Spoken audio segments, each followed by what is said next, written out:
Olá, turminha! Tudo bem com vocês? Eu espero que sim! Eu sou a professora Ana e na aula de hoje nós iremos falar sobre o Sol.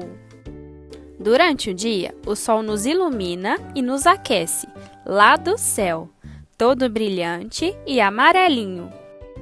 Olhem só como ele é lindo!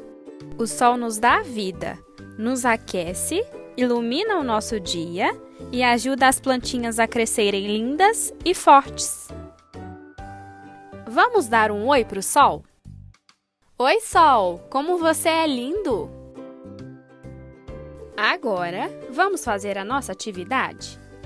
Observem que lindo o Sol da nossa atividade.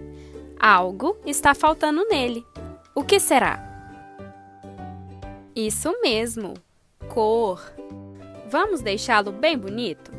Eu quero que vocês façam um colorido bem bonito no Sol e cubram os tracejados com um lápis de cor amarelo. Em seguida, vocês irão colar bolinhas de papel nos raios de sol. Vamos tentar fazer bolinhas de papel? Peça ajuda do papai ou da mamãe. Vamos lá! Lembre-se de colorir somente dentro do desenho, devagar e com carinho. Agora, vamos ver um videozinho bem legal sobre o Sol com o Bob Zoom? Prestem atenção!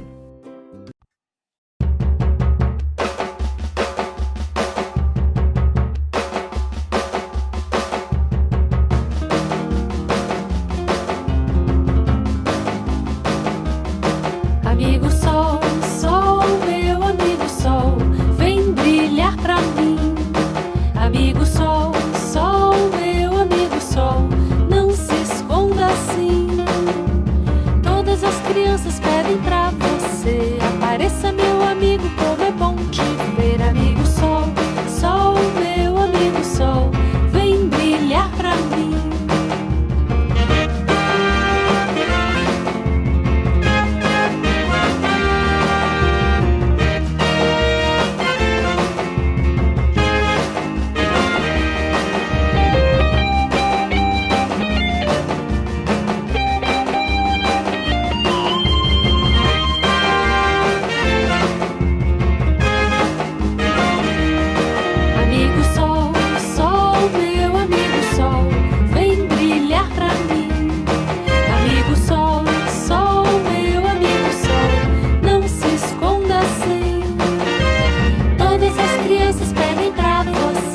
Apareça meu amigo, como é bom te ver. Amigo Sol, Sol, meu amigo Sol, vem brilhar, vem brilhar, vem brilhar pra mim.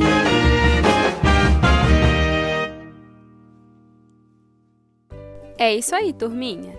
Essa foi a nossa aulinha de hoje. Eu espero que tenham gostado. Não se esqueçam de lavar as mãozinhas com água e sabão, bem caprichado. Mil beijinhos e até a nossa próxima aula. Tchau, tchau!